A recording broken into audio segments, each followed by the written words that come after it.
मातीचे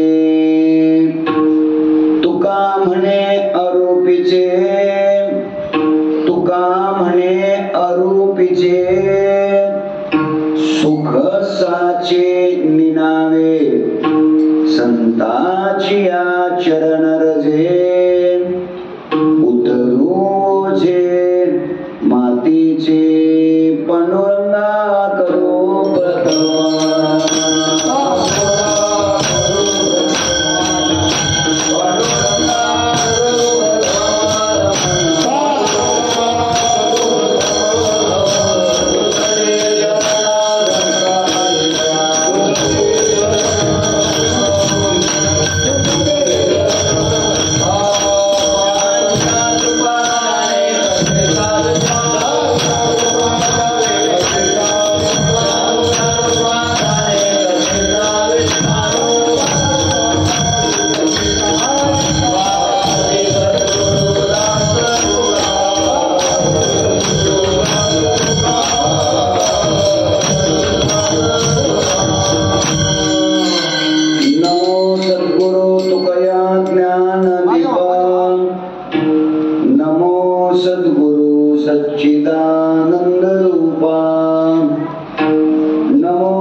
शेवे लागी सेवक झालो, तुमच्या लागलो निज चरणा।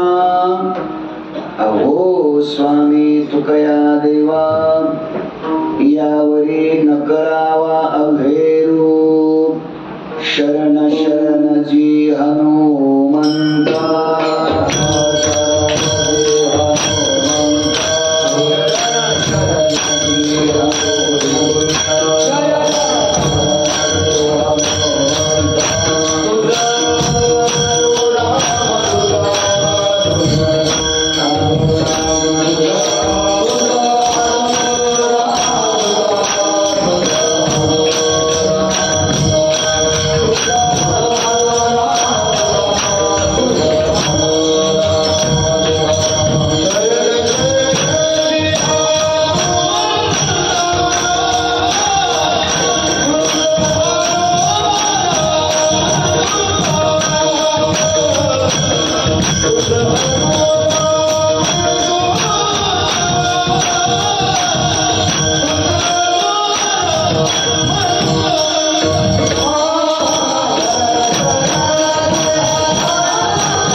संताची चरण रजे, उतरू ओझे मातीचे।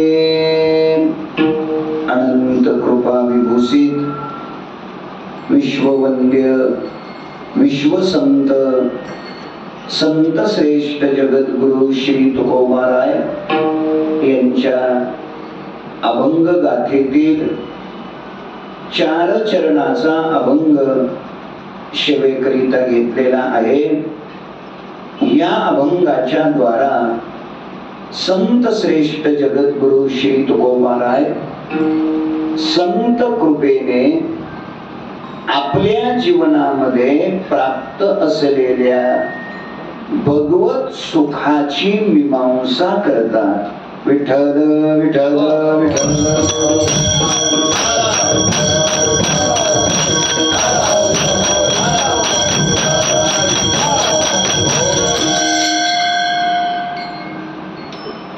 अनंत कोट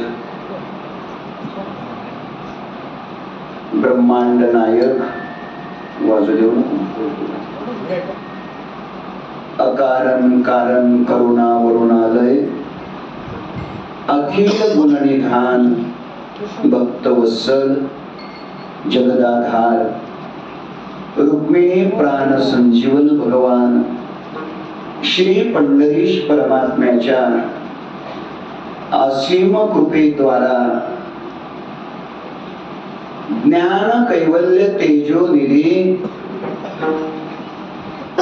विश्वमाऊली ज्ञानोबाराय वैराग्य शिरोमणी संत हृदय सम्राट विश्ववंद्य जगद्गुरु श्री तुकोबाराय आदी करून सर्व संत महंतांच्या आशीर्वादाने उपस्थित संत महंत भाविक सज्जन माता भगिनी संपूर्ण कर्नाटकाच्या आणि संपूर्ण महाराष्ट्राच्या या सीमावर्ती भागातून उपस्थित असलेले वारकरी संप्रदायातील ज्येष्ठ श्रेष्ठ अद्वैत कीर्तनकार प्रवचनकार संत चरित्रकार टाळकरी वृंद गायनाचार्य मृदंगाचार्य आणि आपण देवरूप श्रोतृवर्ग या सर्वांच्या पवित्र उपस्थितीमध्ये भक्त श्रेष्ठ दासोत्तम मारुतीरायाच्या पवित्र दरबारामध्ये श्री क्षेत्र भंडार कुंठा तालुका औराद जिल्हा बिदर या गावामध्ये जगद्गुरु संत श्रेष्ठ श्री तुकाराम महाराज यांच्या सदेह वैकुंठ गमन सोहळ्याचं आणि वारकरी संप्रदायातील श्रीमंत संत शांती ब्रह्मनाथ महाराज यांच्या जलसमाधी सोहळ्याचं औचित्य साधून गेली 28 वर्ष अव्याहतपणे संपन्न होत असलेला हा अखंड हरिनाम सप्ताह जगद्गुरु तुकोबारायांच्या गाथेचं भजन करून पारायण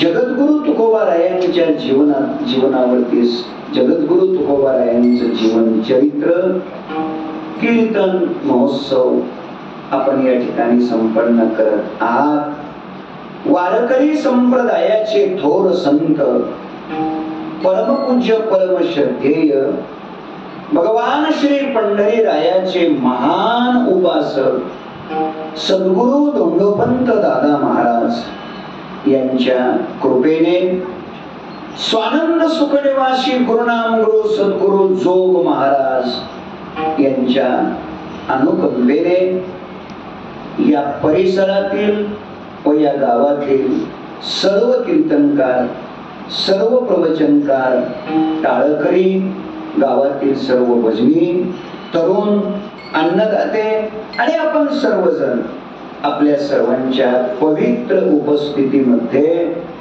परमपूज्य परमश्रद्धेय आदरणीय बाबू महाराज लोणीकर यांच्या मार्गदर्शनाने संपन्न होत असलेला हा महोत्सव आणि या महोत्सवातील आजच्या 5व्या दिवसाच्या चिंतन शिवेचा सुयोग सप्ताह संयोजक समितीच्या द्वारा या गावातील सर्व ग्रामस्थांच्या प्रेमातून आणि माझे अत्यंत जिवलग स्नेही वारकरी संप्रदायावर ज्यांचं नितांत प्रेम आहे हरिभक्ती परायण आदरणीय नारायण पाटील गुरुजी कोरेकरकर यांच्या प्रेमामुळं आज मला आपल्या सर्वांच्या दर्शनाचा सुयोग प्राप्त झालेला आहे।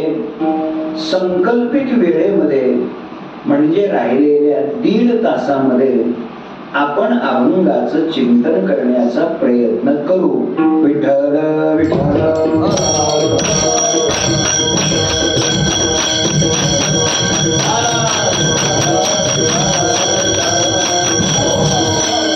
मोठ्या श्रद्धेने अत्यंत उत्साहाने भावपूर्ण हृदयाने आपण हा महोत्सव इथे संपन्न करत आहात।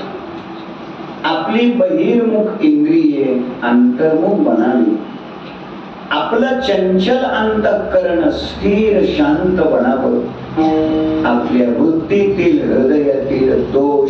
विकार नष्ट व्हावे, अनादी कालापासून भगवंताच्या दर्शनाची आपल्याला जी भूक लागलेली आहे ती तृप्त व्हावी. देवामध्ये आणि आपल्यामध्ये अनुभूतीच्या दृष्टीनं जे करोडो किलोमीटरचं अंतर आहे ते अंतर हळूहळू हळू कमी व्हावं. शतायिका तरी जन्माच्या शेवटी कृपाळवा पोटी येईल दया.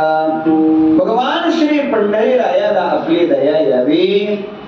स्वप्नात का होईना येऊन भगवंताने आपल्याला दर्शन द्यावं याच उद्देशाने आपण हा महोत्सव इथे संपन्न करत आहात. येथे हजर असलेले सर्व कीर्तनकार, उभे राहिलेले सर्व टाळकरी, मृदंगाचार्य, चौकदार आणि माझ्या समोर येऊन बसलेले सर्व श्रोते सज्जन मायबाप, आपल्या सर्वांच्या पवित्र चरणाला मी हृदयापासून वंदन करतो आणि आपल्या नियोजित वेळेमध्ये अभंगाचं चिंतन करण्याचा प्रयत्न करतो. विठ्ठल विठ्ठल.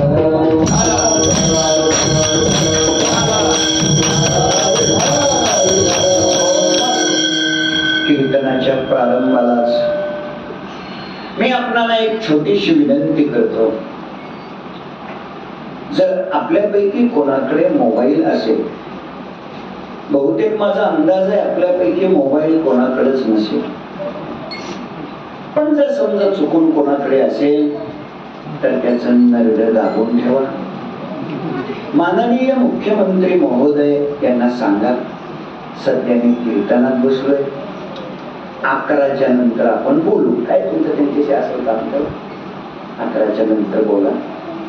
कीर्तन आणि ज्यांना स्वतःला बंद करता येत नसेल त्यांनी शेजारी पण बंद करून घ्या. कीर्तन चालू असताना फेसबुक, युट्यूब, ट्विटर, व्हॉट्सअप हे असलं बघत बसू नका. मी जीव तोडून बोलायचं, दिवसभर प्रवास केलाय, रात्रभर करायचा आहे, मी जीव तोडून बोलायचं आणि तुम्ही मात्र मोबाईल चिवडीत बसायचं, हे वागणं बरं नाही, हे चांगलं नाही. कीर्तनामध्ये जेव्हा जेव्हा विठ्ठल विठ्ठल म्हणण्याची संधी तेव्हा तेव्हा मुखानं विठ्ठल विठ्ठल म्हणा. टाळी वाजवण्याची जेव्हा जेव्हा संधी येईल तेव्हा तेव्हा हाताने टाळी वाजवा. तुम्ही सर्वजण इमानदारीनं भजन करा. मी इमानदारीने 11ला थांबतो. तुम्ही जर बेईमानी केली, तुम्ही जर विठ्ठल विठ्ठल मोठ्याने नाही म्हणाला, तुम्ही जर टाळी मोठ्याने नाही वाजवली तर माझ्याकडून सुद्धा मग वेळ वाढण्याची शक्यता दाट आहे. मग 12:30 सुद्धा वाजू शकतात. हे वेळेला थांबावं अशी आपली अपेक्षा असेल तर आपण सर्वजण सहकार्य करा आणि मोठ्या प्रेमाने भजन करा. विठ्ठल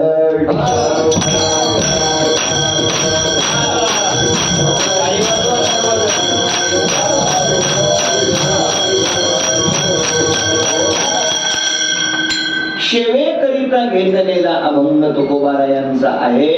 ऐका ऐका.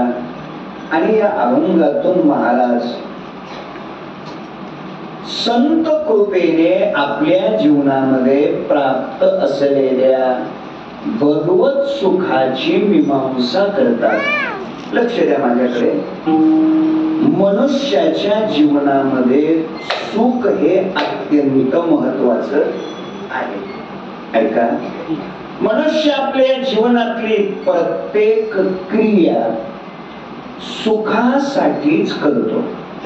मग ती क्रिया सांसारिक असेल किंवा पारमार्थिक असेल किंवा धार्मिक असेल, राजकीय असेल अथवा सामाजिक असेल, क्रिया कोणतीही असू द्या, पण कोणतीही क्रिया करण्याच्या बुडाशी दडलेलं असतं आपलं जीवन सुखी झालं पाहिजे. चांगलं लक्ष द्या. मनुष्याच्या जीवनातील प्रत्येक इच्छेचं टोक, बाहेरचं टोक, वस्तू असेल, व्यक्ती असेल, पदार्थ असेल, ऐका, पण त्या प्रत्येक इच्छेचं आतलं टोक काय असतं? वस्तू कशासाठी? सुखासाठी. पदार्थ सुखासाठी, व्यक्ती सुखासाठी. इच्छेचं बाहेरचं टोक ऐका, काहीही असू द्या, पण त्या प्रत्येक इच्छेचं आतलं टोक काय असतं? जीवन सुखी झालं पाहिजे. लक्ष द्या. इच्छेचं बाहेरचं टोक पद असेल, पदार्थ असेल, प्रतिष्ठा असेल अथवा पैसा असेल. झाले तुम्ही. इच्छेचं बाहेरचं टोक पद असेल, पदार्थ असेल, प्रतिष्ठा असेल किंवा पैसा असेल. पण पद कशा करता, पदार्थ कशा करता, प्रतिष्ठा कशा करता आणि पैसा कशा करता, या सगळ्याचं जर आतलं उत्तर शोधलं तर सुखा करता. लक्ष चांगलं द्या. प्रत्येक इच्छेच्या बुडाशी, प्रत्येक क्रियेच्या बुडाशी दडलंय काय? जीवन सुखी झालंच पाहिजे. एखाद्या माणसाला वाटतं सलग 170 एकर ऊस पट्ट्याचा एकट्याचा असावा. कशा करता? आम्हाला बोला ना. सुखा करता. सुखा करता. एखाद्या मनुष्याला वाटतं 3-3.5 कोटीचा बंगला असावा. कशा करता? सुखा. बोलत जा. सुखा करता. एखाद्या व्यक्तीला वाटतं 1.5 कोटीची गाडी असावी. कशा करता? सुखा करता. एखाद्या व्यक्तीला वाटतं बँकेत बॅलन्स असावा. सुखा करता. अजून सोपं करतो. माणसं जगतात कशा करता? बोला ना. सुखा करता. आणि आणखीन एक छोटे विचारतो, माणसं मरतात कशा करता? अहो, हे फाशी घेणारे लोक कशा करता फाशी घेतात? दुःखाला वैतागलेले असतात. घ्या फाशी आणि मग मोकळं. म्हणजे जीवनातल्या कोणत्याही क्रियेच्या बुडाशी दडलंय काय? जीवन सुखी झालं पाहिजे. एकदम सोपं बोलतो. दिवसभर शेतातलं काम करून, कष्ट करून, मेहनत करून, उद्योग करून, व्यवसाय करून, नोकरी करून, व्यापार करून, काय असेल ते सगळं तुम्ही करून आता संध्याकाळी 9:30-9:45 शांतपणे निवांतपणे झोपायचं सोडून तुम्ही सगळे जण इथं येऊन बसलात. कशा करता? बोला की. सुखा करता. बरोबर आहे ना? मग 12:30 वाजेपर्यंत चालू ठेवू का? नाही, म्हणजे सुखा करताच आला तर घ्या की सुख. काय अडचण? चांगलं लक्ष द्या. जीवनातल्या कोणत्याही क्रियेच्या बुडाशी दडलंय काय? जीवन सुखी झालं पाहिजे. तर मग लक्ष नीट द्या. मग सुख मिळते का? सुख मिळत नसेल तर ते मग का मिळत नाही? मग ते सुख कधी मिळेल, केव्हा मिळेल, या सर्व प्रश्नाची उत्तर मी आजच्या कीर्तनात सांगणार नाही. मला वाटतं आता तर धक्काच बसला असेल. मग तुम्ही आजच्या कीर्तनात सांगणार काय? ऐका काय सांगणार आहे. आजच्या कीर्तनामध्ये सुखासाठी प्रयत्न करणारा जो जीव आहे, सुखाकरता रात्रंदिवस तळमळणारा जो जीव आहे, सुखाकरता जो प्रयत्न करणारा, मेहनत करणारा जीव आहे, सुखाकरता जो धडपडणारा जीव आहे, तो जीव सिद्धांतामध्ये वास्तवतः तो जीव देवाचा, भगवंताचा, परमात्म्याचा काय आहे? जीव देवाचा कोण आहे? अंश आहे. जीव हा भगवंताचा काय आहे? अंश आहे. तर मग सोपा प्रश्न आहे, जीव जर देवाचा अंश आहे तर मग जीव दुःखी का? जीव हा भगवंताचा काय आहे? अंश आहे. प्रमाण देतो. ममैवांशो जीवलोके जीवभूत सनातनः मनःष्ठाने क्रियाने प्रकृतीस्थानी करिष्यति. हा परमात्माची परी दुसरा ज्ञानोबराय सांगतात किंवा तुकोबराय सांगतात. तुका म्हणे कैची कीव कोठे जीव निराळा देवची बरे देवची बरे. तुका म्हणे खरे तुम्ही ऐका जीव हा भगवंताच्या किती जवळ आहे. उदाहरणाने सांगतो. उदका वेगळा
उदक म्हणजे पाणी आणि तरंग म्हणजे त्याच्यावर अशी पाण्यावरती अशी ती छोटी छोटी छोटी दगड असतात त्याला तरंग म्हणतात. पाण्यावर दगड असतात. लक्ष चांगलं द्या. उदक आणि तरंग वस्तू दोन का वस्तू एक. उदक आणि तरंग वस्तू दोन का वस्तू एक. वस्तू एक आणि नाव दोन. का बरं असं झालं? वस्तू तर एकच आहे मग नाव दोन का आली? त्याचं उत्तर आहे पाण्याच्या आकारमानात वस्तुमानात स्थूलमानात बदल झाला की त्या झालेल्या बदलाला तरंग असे म्हणतात. आता सगळे पुरुषी लोक आहेत तिथे काय अडचण नाही. हा बदल होतो कशामुळं? पाण्याच्या आकारमानात स्थूलमानात वस्तुमानात बदल होतो कशामुळं? हवा लागली. बरोबर आहे की नाही? हवा लागली की त्यात बदल होतो आणि मग त्याला तरंग असे म्हणतात. चांगलं कीर्तन गीत ऐका. हवा जर थांबली हवा जर संपली तर उदक आणि तरंग दोन्ही दोन का दोन्ही एकच? तसं आता ऐका बरं का. शुद्ध निखळ चैतन्य ब्रह्मतत्व म्हणजे आहे उदक. त्याला मायेची हवा लागली की त्यात बदल होतो आणि त्याला ईश्वर असं म्हणतात. शुद्ध निखळ चैतन्य ब्रह्मतत्व म्हणजे आहे उदक. त्याला कल्पनेची आणि अविद्येची हवा लागली की त्यात बदल होतो आणि त्याला जीव असं म्हणतात. शुद्ध निखळ चैतन्य ब्रह्मतत्व म्हणजे आहे उदक. त्याला माझे माझेची हवा लागली की त्यात बदल होतो आणि त्याला बद्धता हे नाव येतं. प्रमाण पाठच आहेत आपली. मुक्त होता परी येऊन या छंद माझे माझे कल्पना अविद्या तेने झाला जीव मायोपादी शिव बोली जेते. लक्ष थोडं व्यवस्थित द्या. जसं हवा थांबली की पाणी आणि तरंग दोन्ही दोन नसून दोन्ही एकच, तस माया कल्पना अविद्या हे जीवनातलं संपलं की जीव आणि देव दोन्ही दोन नसून दोन्ही एकच. जरा चांगला आहे का? म्हणजे तरंग पाण्याच्या किती जवळ आहे? आता हे किती जवळ आहे हे म्हणणं सुद्धा लांब आहे. तरंग पाण्याच्या किती जवळ आहे आणि तुम्हाला लक्षात यावं म्हणून बोलतो. तरंग पाण्याच्या जितका जवळ आहे किंबहुना त्याही पेक्षा जीव देवाच्या जवळ आहे. मग आता नीट कीर्तन आहे का? मग जीव जर इतका देवाच्या जवळ असेल, नवे नवे तरंग आणि पाणी दोन्ही दोन नसून दोन्ही जसं एकच असतं, तसं जीव आणि देव दोन्ही दोन नसून दोन्ही एकच असत. आणि मग जर असं असेल तर जीव हा देवाचा काय आहे? अंश आहे. मग जीव देवाचा अंश असताना जीव दुःखी. तर लक्ष चांगलं द्या. एक सर्वसाधारण नियम सांगतो. सर्वसाधारण नियम. जीव हा ज्या देवाचा अंश आहे बरं का, तो देव अंशी आहे. देव अंशी आहे आणि जीव हा त्याचा काय आहे? अंश आहे. मग आता ऐका, अंशी असणारा देव हा सुखाचा आगर आहे, सुखाचा निधी आहे, सुखाची खाण आहे, सुखाची रास आहे, सुखाचा सागर आहे. सगळी प्रमाण पाठ आहेत आपली. सगळी प्रमाण. सर्व सुखाचे आगर बाप रखुमा देवीवर आनंद अद्वय नित्य निरामय जे का निज ध्येय योगी याचे ते हे समचरण साजिरे विटेवरी पहा भीमा तेरी विठ्ठल रूप. अजून प्रमाण सांगतो. सुखाचा निधी सुख सागर जोडला. अजून प्रमाण आहे का? माऊली गोड बोलतात महाराज. आवधी सुखाचीच राशी पुंडलिकाशी ओळली. म्हणजे परमात्मा सुखाची रास आहे, भगवान सुखाची खाण आहे, भगवान सुखाचा निधी आहे, भगवान सुखाचा आगर आहे आणि परमात्मा सुखाचा सागर आहे. तुम्ही जागे. मग देव जर सुखाचा सागर आहे म्हणजे अंशी असलेला परमात्मा जर सुखाचा सागर आहे तर त्याचाच अंश असणारा जीव दुःखी. अजून एक सोपा कायदा सांगतो. जे गुणधर्म अंशीत असतात तेच गुणधर्म अंशामध्ये असतात. आता ऐका, देव हा सुखाचा काय आहे? सागर आहे. लक्ष द्या जरा. सलग 2 महिने जर पाऊस नाही आला तर वाहणारा ओढा काय होतो? कोरडा पडतो. कोरडा पडतो असं म्हणतात. काही आटतो म्हणतात. कोरडा पडतो. केवढा पडतो व्यवस्थित? ठीक आहे, कोरडा पडतो. सलग 4 महिने पाऊस जर नाही आला तर वाहणारी नदी कोरडी पडते. सलग 2 वर्ष पाऊस जर नाही आला तर एखादं धरण सलग 12 वर्ष पाऊस नाही आला तर समुद्र कोरडा पडतो. मला वाटतं ते मागून आलेलं कोरडा पडतो, तुम्ही ढगाला. लक्ष चांगलं द्या. जो कधी कोरडा पडतच नसतो, जो कधी आटतच नसतो त्याला सागर म्हणतात. भाषा माझी नाही हो देवा, भाषा ज्ञानोबरायाचे. ज्ञानोबराय बोलतात वार्षिये विन सागरू जैसा जळे नित्य निर्भरू. ज्ञानोबा बोलतात, अरे जो कधी अटकताच नसतो त्याला सागर म्हणतात. आणि तसा परमात्मा भगवान हा सुखाचा ओढा आहे का सुखाची नदी आहे? ओढा आहे. परमात्मा हा सुखाचा काय आहे? सागर आहे. मग देव जर सुखाचा सागर आहे तर त्याचाच अंश असणारा जीव दुःखी. मला वाटतं या प्रश्नाचं उत्तर सापडल्याशिवाय इथून उठण्यात सुख नाही. मला किती का वेळ लागेल? लक्ष चांगलं द्या. एक कायदा आहे, जे गुणधर्म अंशित असतात तेच गुणधर्म अंशात असतात. ते साखर माहितीये तुम्हाला? साखर माहितीये कशापासून बनते? ऊसापासून. म्हणजे ऊस हा कोण झाला? अंशी. आणि साखरेचे छोटे छोटे बनलेले कण त्याचा काय झाला? अंश झाला. बरोबर.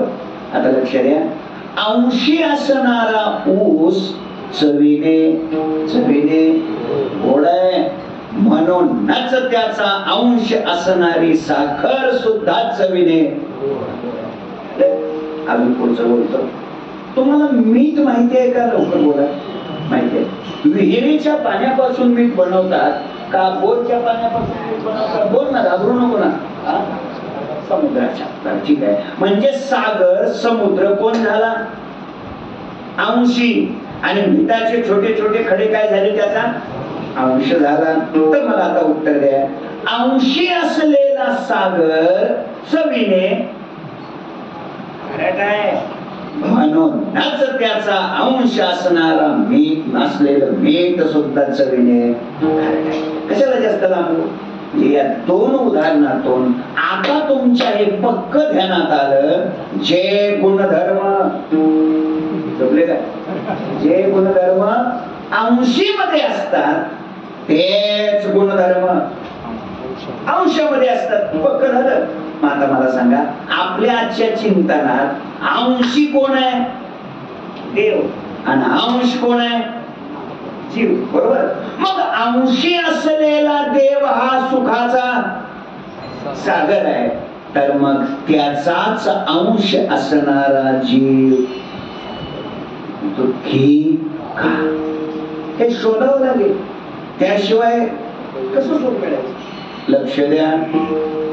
काही लोक बोलतात एखाद्या तरुण मुलाला, अरे आम्ही तुझा वडील बघितला, अरे आम्ही तुझा आजोबा सुद्धा पाहिला, अरे आम्ही लहान लहान होतो तेव्हा तुझा पंचा सुद्धा आम्ही बघितला. या 10 खेड्यात दान धर्म करायच्या बाबतीत, देणगी द्यायच्या बाबतीत, अन्नदान करायच्या बाबतीत, गोरगरिबाला मदत करायच्या बाबतीत, सत्कर्म करण्याच्या बाबतीत या 10 खेड्यात त्यांचा हात धरायची कोणाची ताकद नव्हती. आणि त्या खानदानात तू जन्माला आलास आणि खुशाल लोकांकडून मागून तंबाखू खातोच. या वाक्याचा अर्थ विकत घेऊन खायची असते असा नव्हे. बरं का? ध्यानात ठेवा. नाहीतर लोक म्हणतील कोण सांगितले मागून खायचे नाही, विकत घेऊन खायला काय? हे लक्ष द्या. मी का आपल्याशी बोलायला लागलो? लोक त्या मुलाला म्हणतात, हे तुझं वागणं नाही, हे तुझं वागणं तुझ्या खानदानाला शोभत नाही, कलंक आहे. तसं दादांनो नीट कीर्तन आहे का? जीव हा कोणाच्या खानदानातला आहे? है ना? देवाच्या खानदानातला. आणि मग ज्याच्या खानदानातला हा जीव आहे तो देव तर सुखाचा सागर आहे. त्या खानदानीत जन्माला आलाय आणि रोज सुखा करता रोज एका गावाला जाऊन भीक मागतो. जागे नाही तुम्ही? समजलं नाही वाटतं? जाऊ दे, नसलं तर बरंच झालं. माझ्या मुद्द्याकडे जरा व्यवस्थित लक्ष द्या, चांगलं लक्ष द्या. जीव दुःखी. आणि या प्रश्नाचं उत्तर शोधल्याशिवाय इथून उठणं चांगलं. आणि काळजी करू नका, आजच्या या कीर्तनात मी फक्त एवढं उत्तर सांगतो, आजची सेवा समाप्त करतो. बरोबर वाटलं? पण लक्षात ठेवा, हे उत्तर सांगायला सुद्धा अजून तास दीड तास जाणार उत्तर आहे का? तसं जर पाहिलं तर जीवाला सुख मिळत नाही का? सुख मिळत नाही का? बोला, संसारामध्ये सुख नाही का? बोला ना, संसारामध्ये सुख नाही, संसारात सुख नाही. बरं ठीक आहे, मग कीर्तन झाल्यावर तुम्ही कुठे जाणार आहोत? नाही म्हणजे सुख जर नाही तर थांबायचे जागराला, लगेच सकाळी काकड्याला, कशाला काही करता घरी जाण्याची? अर्थ असा आहे, संसारात सुख आहे का नाही? बोला तोदार, संसारात सुख आहे का नाही? मग मग जर संसारात सुख आहे तर इकडे यायची आहे कशाला दिली? उत्तर इतकंच आहे, दादा, संसारामध्ये सुख आहे का? आहे, पण अडचणी आहे, थोडं आहे, थोडं आहे. संसारात सुख आहे पण किंचित आहे, संसारात सुख आहे पण नाशिवंत आहे, संसारात सुख आहे पण क्षणिक आहे, संसारात सुख आहे पण संपणार आहे. सगळी प्रमाण पाळते. तुकोबाराय बोलतात, सुख पाहता जवा पाडे दुःख पर्वता, एवढे किंचित सुखाचा धरिला विलास, तेने झाला नाश बहु पुढे. आहे की सुख? पुढे बोलतो, संसारात सुख नसतं तर लोकांनी 1 मिनिट सुद्धा संसार केला आहे. पण अडचण हे थोडं आहे. अडचण काय? थोडं आहे. आणि त्या थोड्याशा सुखासाठी आपण प्रचंड दुःख काय करतोय? सहन करतो. ते जुनी कीर्तनकार मंडळी, बाबा, जुनी कीर्तनकार मंडळी खूप रंगून दृष्टांत सांगतात बघा. ते फार महत्वाचं नाही, पण थोड्याशा सुखासाठी प्रचंड दुःख आपण सहन करतो. ते जुने कीर्तनकार लोक खूप रंगून सांगतात तो दृष्टांत. मला वाटतं हे लोक म्हणायचे, पण तुम्ही सांगा की आम्हाला, त्याशिवाय आम्हाला कसं काय करायचं? बरं चला सांगतो. फार महत्वाचं नाही, पण कळण्याकरता. सुख थोडंच आहे, दुःख प्रचंड आहे. थोड्याशा सुखासाठी आम्ही खूप दुःख सहन करतो. एक मनुष्य होता, त्याच्या पाठीमाग वाघ लागला. वाघ माग लागला. आता वाघ पाठीमाग लागल्यावर तो मनुष्य उजवीकडे पळल का डावीकडे पळल? अहो, जिकडं वाट दिसेल तिकडं तोकडं पळतोय वाघ पाठीमाग. आता काय करावं? शेवटी तो हुशार होता, त्याने विचार केला, विहिरीत उडी टाकू. पोहता येत होतं आणि वाघाच्या तावडीतून जीव वाचू. विहिरीत उडी टाकणार पाहतोय तर 2012चा काळ दुष्काळ होता.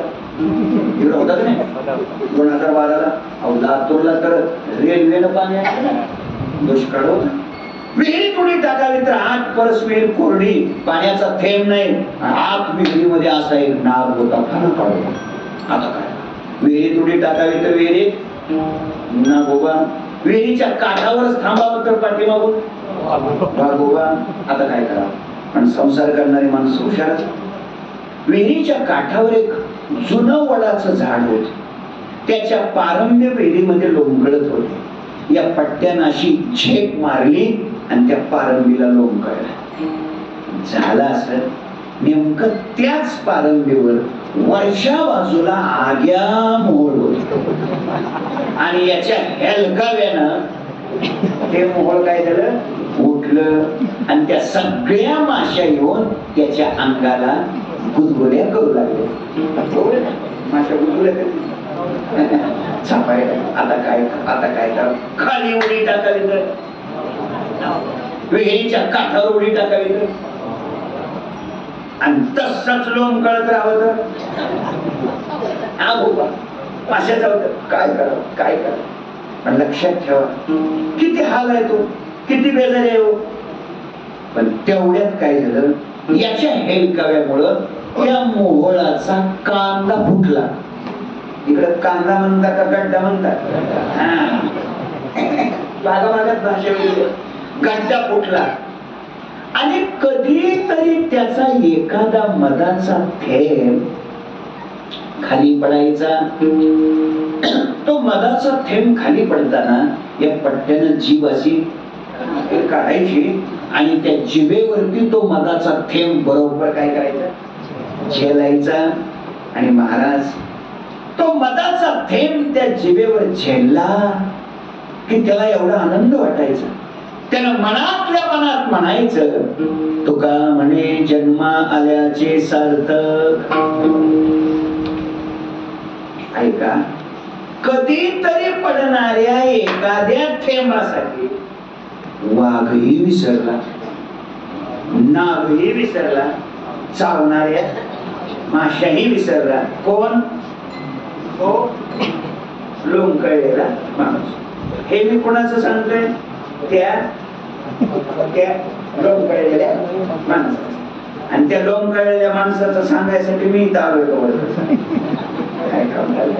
अहो, आपण सगळेजण लोंबकळलेलेच आहोत. माझा मुद्दा संपलाय. कधीतरी पडणाऱ्या एखाद्या थेंबासाठी सगळं विसरलं ना दुःख. महाराज, तुमच्या आमची जीवनातली हीच परिस्थिती आहे. संसारात सुख आम्हाला मिळतंय, पण किती? एखादा थेंब. आणि त्याच्यासाठी आम्ही केवढं दुःख सहन करतोय. आणि दादानो, आज तुम्ही जे सगळेजण इथे आलात, कशासाठी? उत्तर आहे सुखासाठी. मग कोणतं सुख आपल्याला पाहिजे? तर ऐका, आपल्याला ते सुख पाहिजे की जे सुख नित्य आहे, जे सुख निरतिशय आहे, जे सुख अविनाशी आहे. विश्वमाऊली ज्ञानोबाच्या 2 ओव्या सांगतो, आठवल्यात म्हणून लगेच. जीवाला कोणत्या सुखाची अपेक्षा आहे? ज्ञानोबाराय बोलतात, आपण पेविन एक तैसे जेते सुख साजूक, सप्रेमळा लागी देख ठेविले जतन. हे सुख पाहिजे. नाही कळलं, अजून दुसरी ओळी देतो. कोणतं सुख? बाह्याची भाष, निजेची निशेष, अंतरी सुख एक अथी. ते सुख पाहिजे. थोडक्यात निरतिशय सुखासाठी अविनाशी सुख आपल्या जीवनामध्ये मिळलं पाहिजे. ऐका, जीवाला कोणत्या सुखाची अपेक्षा आहे, त्या सुखाचं लक्षण जगद्गुरु संत श्रेष्ठ श्री तुकाराम महाराज सेवेकरिता घेतलेल्या अभंगाच्या शेवटच्या 4थ्या चरणात सांगतात.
सुखाचे निनावे.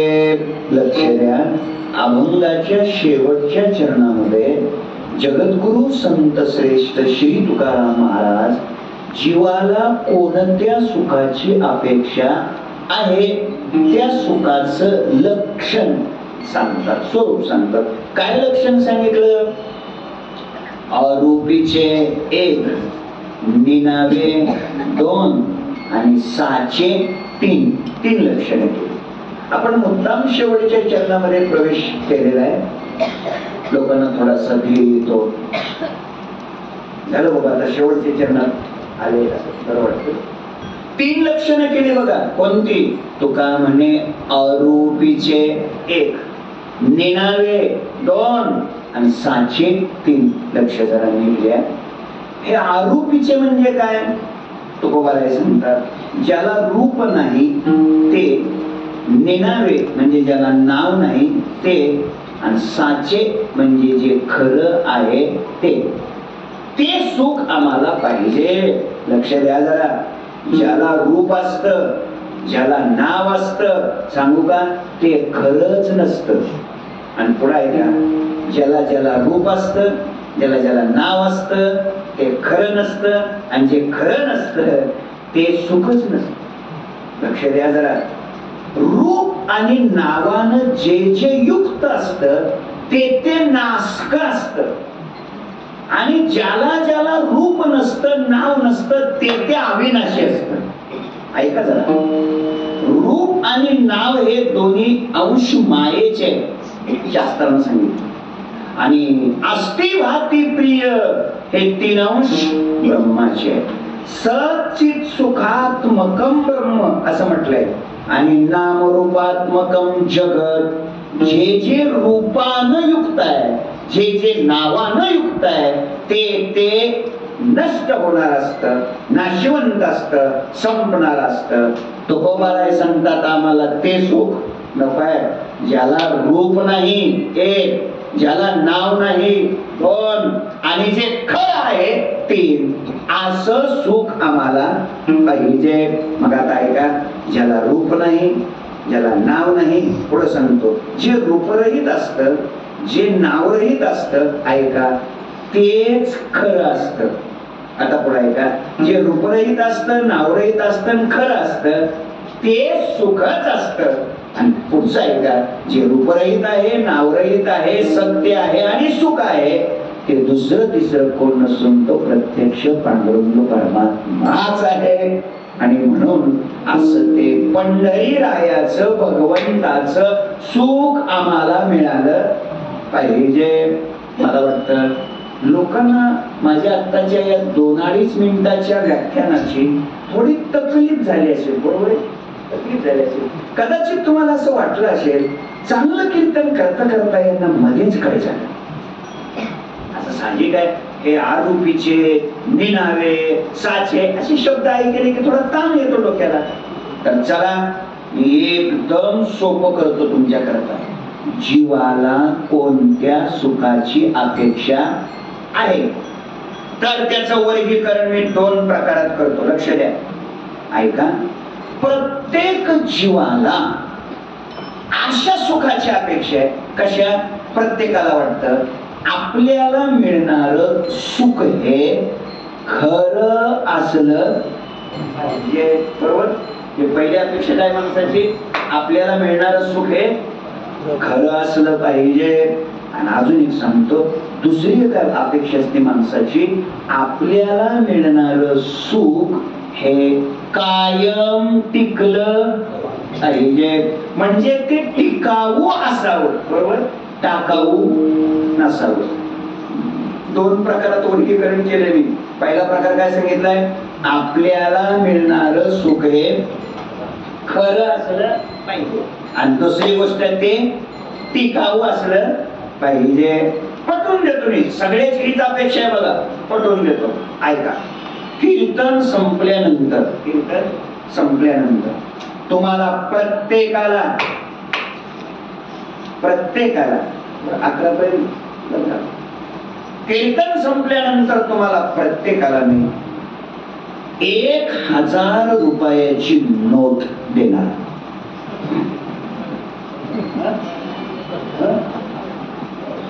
बंद झाली, चालतच नाही, खोटी आहे. म्हणजे माझा प्रस्ताव अर्ध्या मिनिटाच्या आत लोकांनी काय केला, काय मंजूर केला, थोडं लावला. असली खोटी नोट देता का? उलट हे लोक असं म्हणतील, बाबा 1000ची बंद पडलेली खोटी नोट देण्यापेक्षा 100च रुपयाची पण खरी द्या. बरोबर आहे की नाही? म्हणजे या उदाहरणानं सिद्ध काय झालं साहेब? या उदाहरणानं सिद्ध हे झालं की आपल्याला मिळणार खरं असलं पाहिजे. झालं. दुसरी काय व्याख्या सांगितली होती मी सुखाची? अजून दुसरं लक्षण काय सांगितलं होतं? ते कायम टिकलं पाहिजे, टिकावू असावं, टाकावू नसावं. हे मी पटवून देतो. आता एका कीर्तन संपल्यानंतर तुम्हाला प्रत्येकाला दर्शनाला येणार लोक, म्हणजे तुम्हाला प्रत्येकाला 500 रुपयाची खरी असलेली, चलनात चालत असलेली नोट प्रत्येकाला देणार. एक नाही देणार, अशा 5 नोटा प्रत्येकाला देणार. कितीच्या?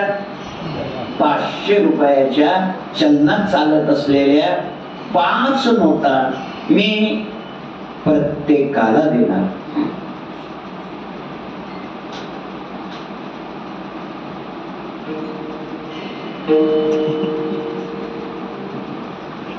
नाही म्हणजे मी वाट पाहत होतो माझा प्रस्ताव कुणी धुडकावून लावतो. पण मला वाटतं हे आता सध्या बाबा याची वाट पाहत असतील, मी जय विठ्ठल कधी करतोय. 500च्या 5 व्यक्ती. पण ध्यानात ठेवा, तुम्ही प्रस्ताव अर्धाच ऐकला, 500च्या मी 5 नोटा देणार. काही नाही, त्या दिलेल्या नोटा तुमच्याकडून परत घेणार. काय मला वाटतं आता हे लोक काय म्हणते बघा, हे लोक मला आता हे असं म्हणते, बाबा 500च्या 5 नोटा द्यायच्या आणि दिलेल्या परत घ्यायच्या. त्याच्या ऐवजी असं करा, काय 200चीच द्या फक्त परत. म्हणजे सिद्ध काय झालं? सिद्ध हे झालं, मिळालेलं टिकलं पाहिजे. आणि मग आता नीट कीर्तन ऐका. पहिल्या उदाहरणानं काय सिद्ध झालं? मिळालेलं खरं असलं पाहिजे. आणि दुसऱ्या उदाहरणानं काय सिद्ध झालं? टिकलं पाहिजे. आणि मग आता ऐका, खरं सुख आणि टिकणारं सुख फक्त पांडुरंगाचंच आहे. तुका म्हणे तुझी खरा येर वाऊगा पसारा.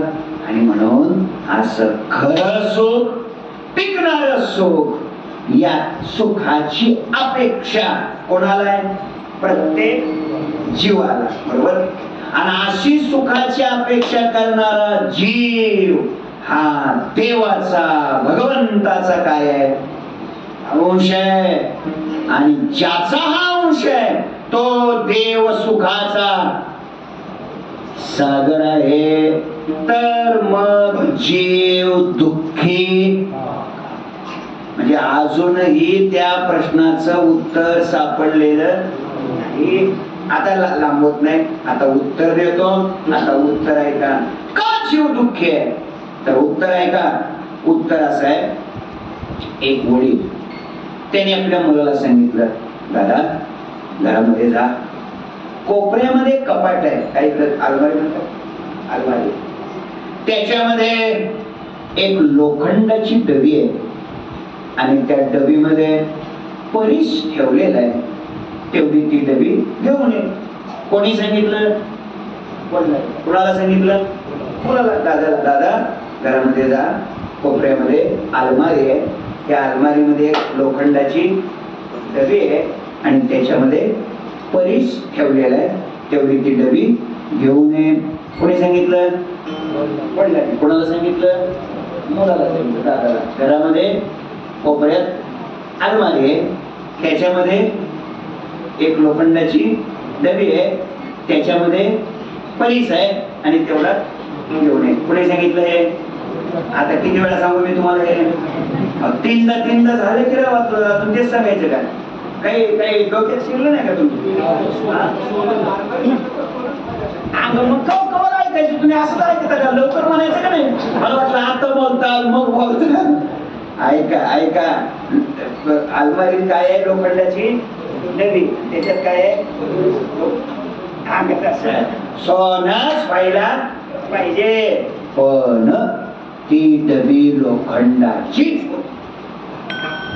लोक म्हणतील मग तो परीस तरी खोटा असेल पण ऐका परीस खराच होता मग जर परीस खराच होता तर ती पेटी ती डबी सोन्याची व्हायला पाहिजे पण खरंच सांगतो ती डबी लोखंडाचीच होती तो म्हणता शक्यच नाही जर त्याच्यात परीस आहे तर ती डबी सोन्याची व्हायला पाहिजे आता ऐका डबी परीस असल्यानंतर ती डबी सोन्याची व्हायला पाहिजे हे जसं तुम्हाला कळतंय खरं सांगा तेवढं मला कळत नसेल का मला ते कळतंय ना पण मी काय करू अक्षरशः दादानं कपाट उघडलं पण उघडलं ती डबी घेतली कशाची लोखंडाची आणि तिचं झाकण उघडलं आतमध्ये पाहतोय तर अक्षरशः काय परीस आहे परीस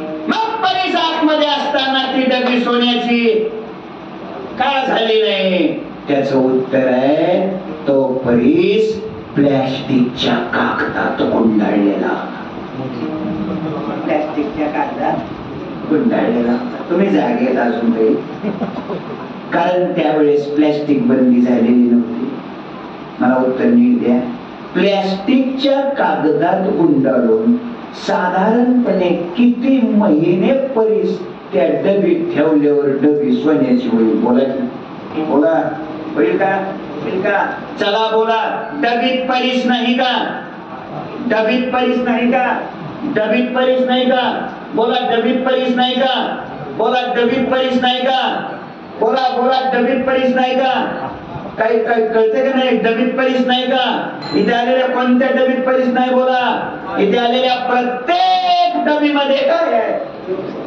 कळलं का नाही अजून तैसा हृदयामध्ये रामो एरवे सर्वांचे हृदय देशी सर्वस्य चाहं हृदि सन्निविष्टो मत्तस्मृतिर्ज्ञानमपोहनञ्च वेदेश सर्वैरहमेव वेद्यो वेदांत कृतवेद विदेव चाहं ऐका इथे आलेल्या प्रत्येक डबीमध्ये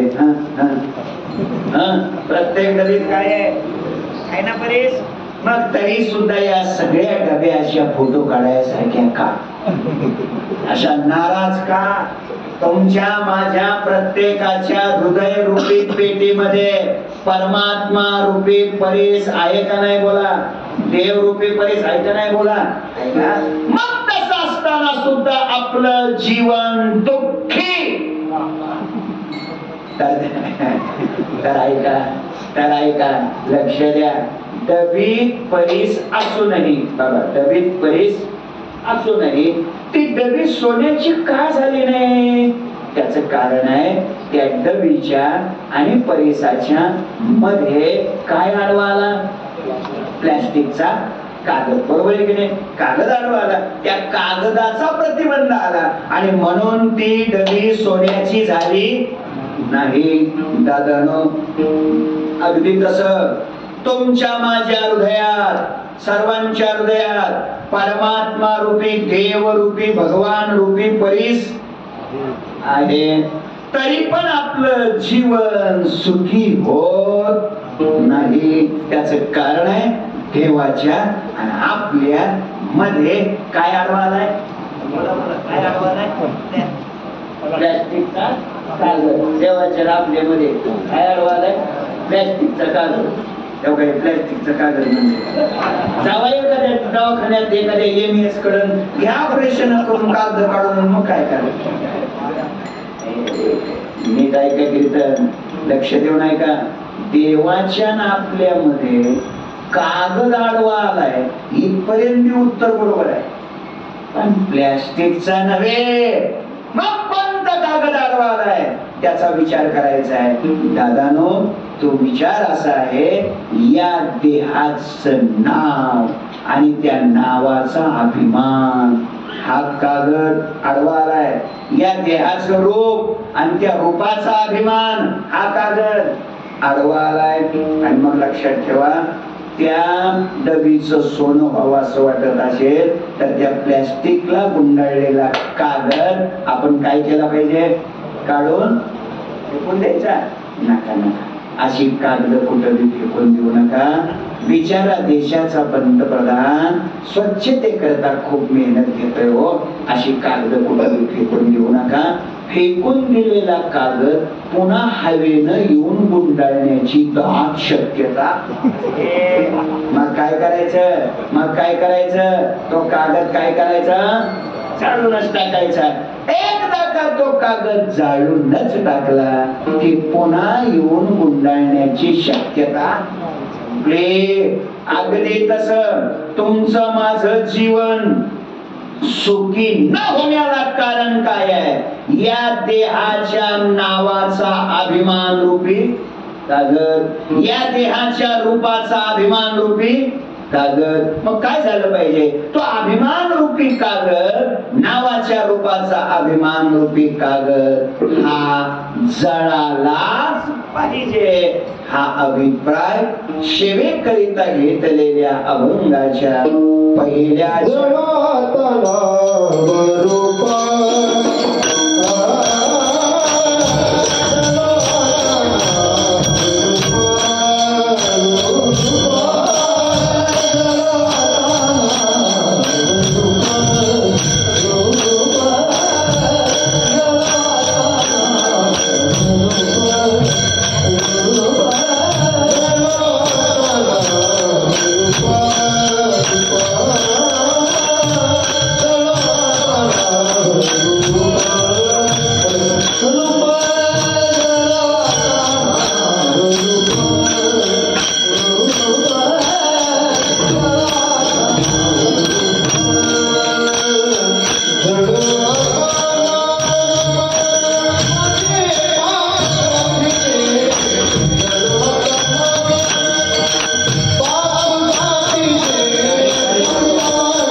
अभंगाच्या पहिल्या चरणामध्ये जगद्गुरु संत श्रेष्ठ श्री तुकाराम महाराज सांगतात, या देहातला अर्थात जीवाचं जीवन सुखी का होत नाही, त्याचं कारण आहे तिथे प्रतिबंध आलाय, अडचण आली. कोणती अडचण आलेली आहे, या देहाच्या नावाचा अभिमान हा कागद आला, या देहाच्या रूपाचा अभिमान हा कागद आडवा आला. जोपर्यंत तो जळून जात नाही तोपर्यंत जीवन सुखी होत नाही. तुम्ही लक्ष देताय कीर्तनाकडे, जरा ऐका काय भाषा आहे तुकोबारायाची. तुकोबाराय सांगतात, हा जीव सुखी व्हावा असं जर वाटत असेल तर या देहाचा विसर पडलाच पाहिजे. तुकोबाराय बोलतात, तरीच हा जीव कधी कधी देहाचा विसर आणि मग ऐका ऐका, आमचे वैकुंठवासी प्रातस्मरणीय गुरुवर्य घुले बाबा, विठ्ठल महाराज घुले बाबा, जुन्या लोकांना माहित आहे, ते म्हणायचे, ते असं म्हणायचे, बुवा देहाचा आदर केला, देहाचा आदर केला की देवाचा विसर पडतो. ते म्हणायचे, ओविडेचे जे प्राणी या कामी भरू, देहाची वरी आदरू, मनोनी पडेला विसरू आत्मबोधाचा. लक्ष द्या, ते असं म्हणायचे, या देहाचं तादात्म्य संपलंच पाहिजे. जोपर्यंत या देहाचं तादात्म्य, जोपर्यंत या देहाची आसक्ती आहे, तोपर्यंत देवाची प्रेम वाढत नाही. देहाची आसक्ती संपली पाहिजे. ते असं म्हणायचे, काही लोक प्रेम करतात देहावर. ते म्हणायचे, किती जरी लावला लक्ष तरी हे मातीत होणार आहे मिक्स, आणि हे ठरलेलं आहे फिक्स. ऐका ऐका, ते असं म्हणायचे, कीर्तन सांगणाराच ही मातीतच जाणार आहे, ऐकणारच नाही. ऐका ऐका, ते असं आमचे बुवा असं म्हणायचे, या शरीराची 3 चिमट्या राख होणार.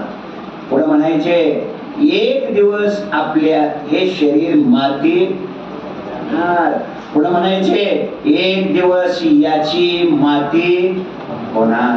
पण आता पुढचं वाक्य आहे का, पुढे काय म्हणायचे, हे मातीत जाणार, याची माती होणार, हे आपल्याला मातीत जायच्या अगोदर कळावं एवढंच. लक्षात येते, हे मातीला जाताना नाही कोण उपयोग, हे कळलं पाहिजे अगोदर. ऐका ऐका, बुवा म्हणायचे, ते काय म्हणायचे सांगतो, काय काय माणसं किती शरीरावर प्रेम करतात, बापरे बाप. ते म्हणायचे, काय काय लोक दिवसातून 3दा दाढी करतात. आता दिवसातून 3दा दाढी केल्यावर काय पुन्हा केस येत नाहीत का बरं? उलट वस्ताना किती खाली गेलाय हे केस डोकं वर काढून बघतात किती लांब गेलाय. बुवा असं म्हणायचे, ते म्हणायचे, अरे दिवसातून 3दा दाढी करण्यापेक्षा दिवसातून 3दा हरिपाठ वाचा, पदरात पुण्य पडेल आणि देव कृपा करेल. कधीतरी आपण त्या गोष्टीचा विचार केला पाहिजे.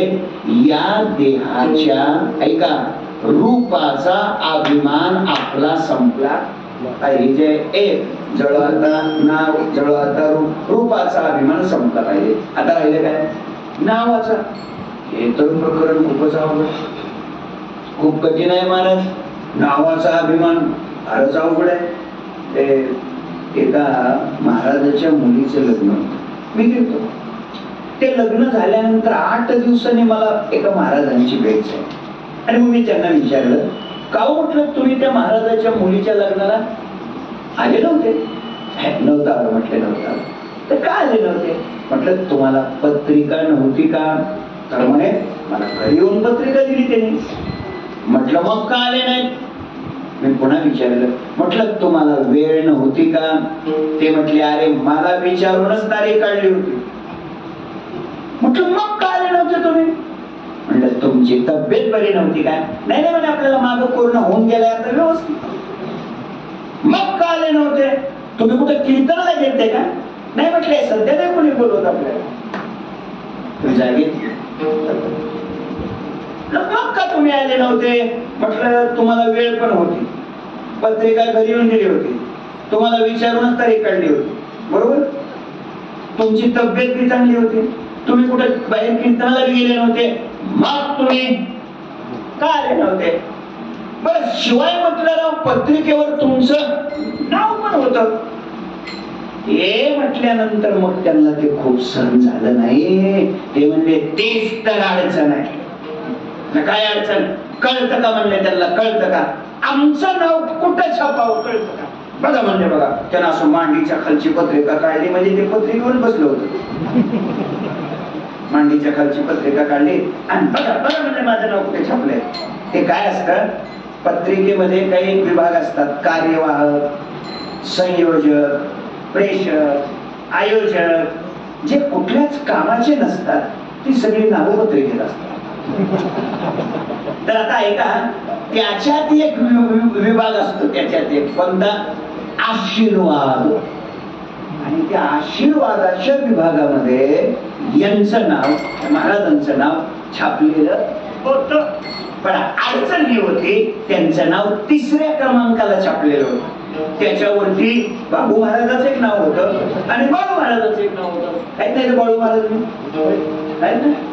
आहेत ना बाळू महाराज आणि बाबू, हे 2 नाव वरती छापले होते आणि यांचं नाव 3ऱ्या क्रमांकाला खाली छापलेलं होतं. आणि ते त्यांना सहन झालं नव्हतं. ते म्हणाले, ही माझी लायकी आहे का? ही माझी लायकी आहे का? माझं नाव इथं छापत्यात का? ही माझी लायकी आहे का? मी माझ्या मनातल्या मनात म्हटलं, हीच तुझी लायकी आहे.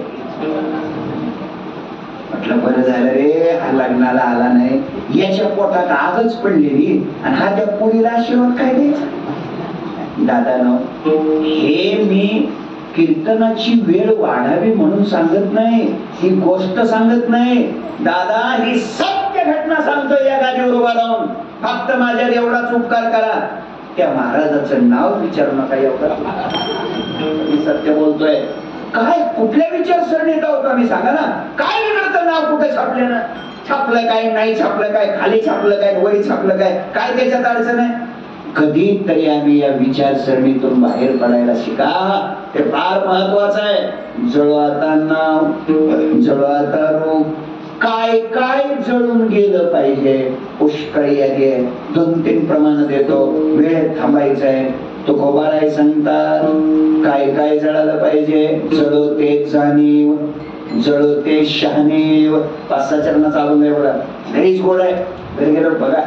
सगळे जळालं पाहिजे. अजून काय जळालं पाहिजे? तुकोबाराय सांगतात, जाळा तुम्ही माझे जाणते मी पण,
येणे माझा खून मांडीला, या जाणत्या मीपणानं तर माझं वाटोळ झालंय.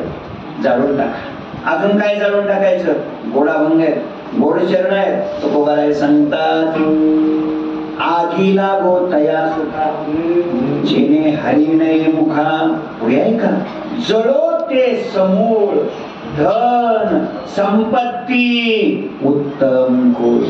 जर परमार्थाला, सप्ताहाला, धर्म कार्याला, सत्कर्माला, चांगल्या कामाला जर धन उपयोगाला येत नसेल तर महाराज सांगतात त्याला एवढं तरी म्हणा की उपयोग काय त्याचा. माझी भाषा नाही, तो जळवते समूळ धन. आता पुढे काय म्हणाले? उत्तम कुळ. आम्ही एक जणांच्या घरी गेलो, फेटाला, कीर्तनाला आलो. कीर्तन झाल्यानंतर लक्षात आलं, आपण ज्यांच्याकडे गेलतो त्यांच्या घरचे लोक काही कीर्तनाला आलेच नाही. त्यांना विचारलं, का म्हणलं तुमच्या घरचे लोक काही कीर्तनाला आलेच नाही? त्यांनी सांगितलं, महाराज कसे कीर्तनाला येतात, आमचा खानदानी घराणा. कसे काय कीर्तनाला येतात? आमचा खानदानी घराणा. मी म्हणलं, मग पेटवा, तुमची खानदान पेटवा. म्हणलं, मग अरे कीर्तन ऐकायला जर खानदान आडवे येत असेल तर माझा मुद्दा इतकाच आहे, काय काय जाळलं पाहिजे, वाढवत नाही. एका वाक्यात सांगतो, देवापासून आपल्याला जे बाजूला काढत, ज्याच्यामुळं देवातन आपल्यात अंतर पडत, ते सगळं जळालं पाहिजे. जळोत ते देव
अंतराय, हे अंतराय उपजविती, हे तुमचं विको वगैरे ना, हे अंतराय उपजविती.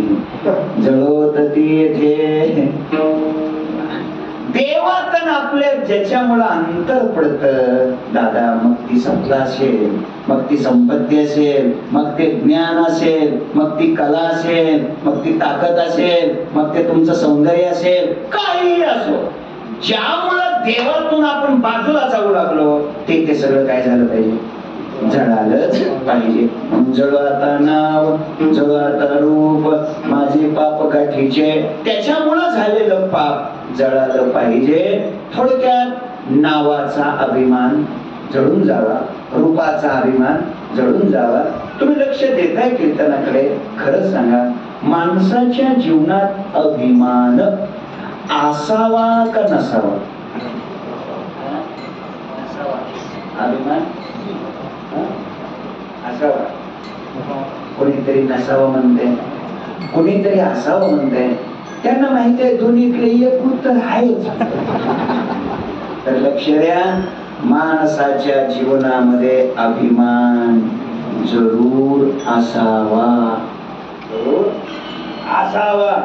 पण पुढचं वाक्य आहे का, तो खऱ्याचा असावा, खोट्याचा नसावा. जरूर अभिमान असावा, पण खऱ्याचा अभिमान असावा.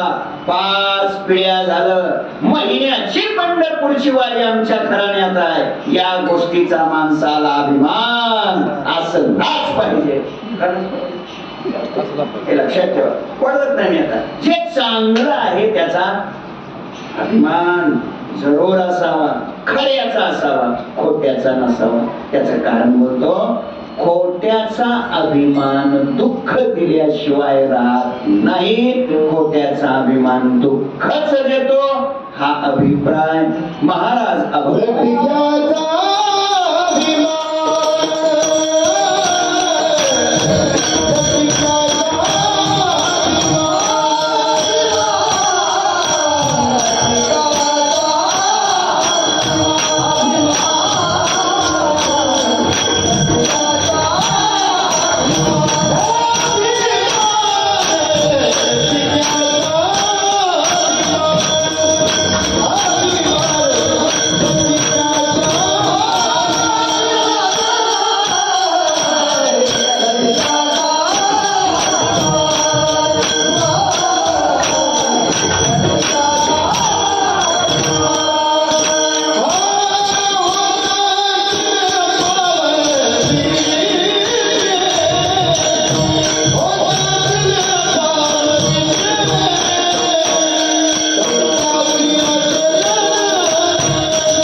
लटिक्याचा म्हणजे खोट्याचा अभिमान काय करतो, जीवनात दुःख देतो. ऐका ऐका, आजच्या संपूर्ण कीर्तनाचा मूळ गाभा काय, आजच्या आपल्या कीर्तनाचा मुख्य गाभा काय आहे? जीवन सुखी झालं. बरोबर? जीवन सुखी कधी होतो? त्याचं सोपं उत्तर आहे, दुःख गेल्यावर. बरोबर आहे ना? अहो, दुःख गेलं की सुखच की, अज्ञान गेलं की ज्ञानच की, रात्र गेली की दिवसच की. म्हणजे सुख कधी होईल? दुःख गेल्यावर. बरोबर? आता दुःख कधी जाईल सांगतो, अभिमान गेले. अभिमान कधी जाईल?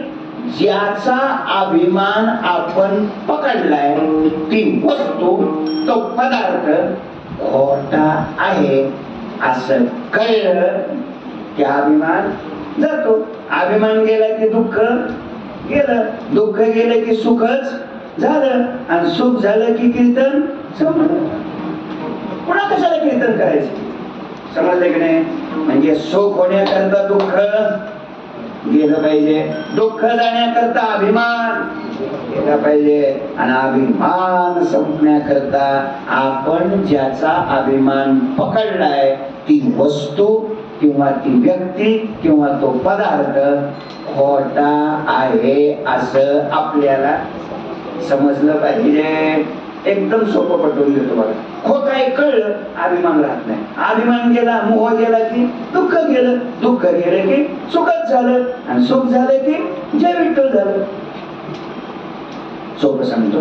एक भिकारी होता. भिकारी भीक मागत होता. 5-6 घर भीक मागून झाली होती. एका मातोश्रीनं त्याला भीक वाढली होती. ती घरामध्ये गेली होती. त्या तिचं एक लहान मुलग 4-5 वर्ष वयाचा असेल, ते अंगणात खेळत होत, कारण त्यांच्या घरापुढे अंगण होत. आता लोकांनी अंगण नाही ठेवलं, फेस टू फेस बांधकाम करतात. आत पडी पडलेलं असतं, रस्त्याला जागा ठेवत नाही. मायबाप माझी विनंती आहे, घराला रस्ता व्यवस्थित ठेवा आणि शेतीला रस्ता चांगला ठेवा. ज्याच्या शेतीला रस्ता व्यवस्थित आहे ना, त्या शेतकऱ्याचं आयुष्य वाढतं बरं. हे लक्षात. चला, कोण अंगणात खेळत होत, त्याच्या हातात 5 रुपयाचा ठोकळा होता आणि ते खेळत होत. भिकाऱ्यानं त्याच्याकडे पाहिलं आणि भिकाऱ्याने विचार केला, पुढची 5-6 घरं मागण्यापेक्षा या मुलाला लाडीगुडी लावू आणि याच्याकडून हा 5 रुपयाचा ठोकळा घेऊ, कारण तो भिकारी जुन्या काळातला होता.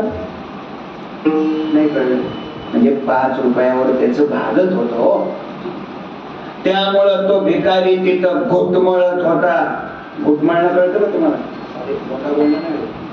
घुटमळत होता. आणि तेवढ्यात काय झालं, 11:15 वाजल्या दुपारच्या. आणि या मुलाचा थोरला भाऊ 2रीला शाळेत असलेला, 8 वर्ष वयाचा, पाणी प्यायची सुट्टी झाली म्हणून ते आपल्या घरी आलं. पोरगं त्यावेळेस ते वाटर बॅगा भेगा बाटल्या काय नव्हत्या, कुठेतरी हापसा असायचा आपल्या काळात आहे ना, हापसा. पाणी काय त्याला TDS किती, PDS किती, काय होतं, काय होत होतं, काहीच होत नव्हतं. चला, तर ते पोरगं घरी पाणी प्यायला आलं. बघितलं तर आपला भाऊ अंगणात खेळतोय, त्याच्या हातात 5 रुपयाचा ठोकळा आहे. भिकारी त्याच्याकडे पाहतोय, तो ते 5 रुपये घेण्याचा प्रयत्न करतोय. म्हणून या मुलानं काय केलं, घरात जाता जाताच आईला आवाज दिला मोठ्याने, आई लवकर बाहेर ये, बाळूच्या हातात 5 रुपये, तो खेळतोय, त्याच्याकडे भिकारी पाहतोय, तो ते घेण्याचा प्रयत्न करतोय, तू लवकर बाहेर ये. आईच्या कानावर हा आवाज गेला, परंतु ती आई, लक्ष दे, ती आई आवाजाची झाली, ती आई स्वयंपाक घरात होती. स्वयंपाकघर म्हणजे हा मराठीत त्याला किचन म्हणतात. आता माझं काय चुकलं होतं माऊलीला, मी स्वयंपाकघर व्यवस्थित म्हणलो होतो का नाही, तुम्ही त्याचं किचन केलं का नाही सांगा. तर स्वयंपाक घरामध्ये ती आई काय करत होती, स्वयंपाक करत होती. पुढे का त्यातल्या त्यात ती भाजी करत होती. पुढे का त्यातल्या त्यात ती भाजीला फोडणी देण्याचं काम करत. बघा, स्वयंपाकात सगळ्यात अवघड जर काय असेल तर असो असो, सध्या प्रगतीचा काळ आहे.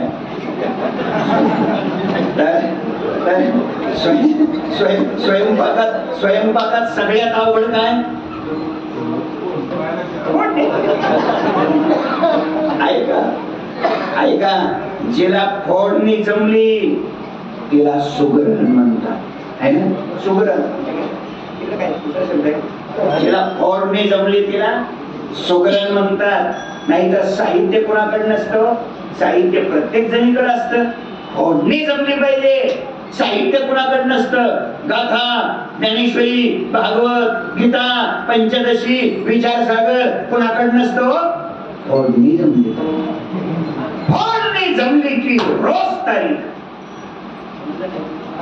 आणि चला ती फोडणी शिकण्यासाठी वारकरी शिक्षण संस्थेत बसलाच पाहिजे, हे लक्षात ठेवा. चला, तर त्या मातोश्रीनं काय केलं, फोडणी देत असल्यामुळं तिनं आतूनच आवाज दिला, आतनच आवाज दिला. तिला काय येत आहे ना, तिला आतनच आवाज दिला, घेऊ दे घेऊ दे, खोटे खोटे. आणि हा आवाज जसा त्या मुलाच्या कानावर आला तसाच त्या भिकाऱ्याच्या स्वतः कानावर आला. आणि त्याला वाटलं, अरे अरे अरे अरे बस 11 वाजले, काय उपयोग झाला, माझं बोलणं नाही कळलं तुम्हाला. त्या भिकाऱ्याचा, त्या 5 रुपयाचा मोह एका सेकंदात संपला. कोणाचा? कोणाचा? भिकाऱ्याचा. एका सेकंदात संपला.